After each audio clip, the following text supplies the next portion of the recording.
অনেক গল্প। হঠাৎ করে আমি নক্ষত্র রাতের শুটিংয়ে অনেকেই চেয়ার নিয়ে আসছে, চেয়ারে বসে টুলে বসে, হঠাৎ করে দেখলাম আমার একটা চেয়ার, লেখা আছে জাহিদ হাসান।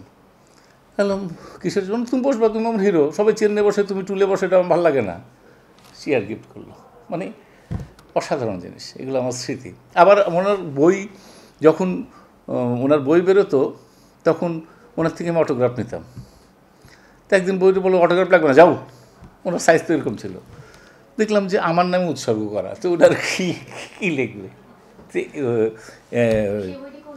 এটা হচ্ছে হিমুর হাতে কয়েকটি নীলপদ্ম, ওখানে লেখা আছে জাহিদ অভিনেতা হিসেবে আমাকে মুগ্ধ করেছে, না মানুষ হিসাবে মুগ্ধ করেছে, একদিন হয়তো অভিনেতা হিসেবে মুগ্ধ করবে। ব্র্যাকেটে লিখছে দ্বিতীয় কথাটি বলে জাহিদকে রাগিয়ে দিলাম, হা হা হা। এই হচ্ছে হুমায়ুন ভাই, এরা গ্রেট ম্যান। এদের থেকে গ্রেটনেসটা শিখলে ভালো হতো। চেষ্টা করি যেন খারাপ জিনিসটা না শেখার।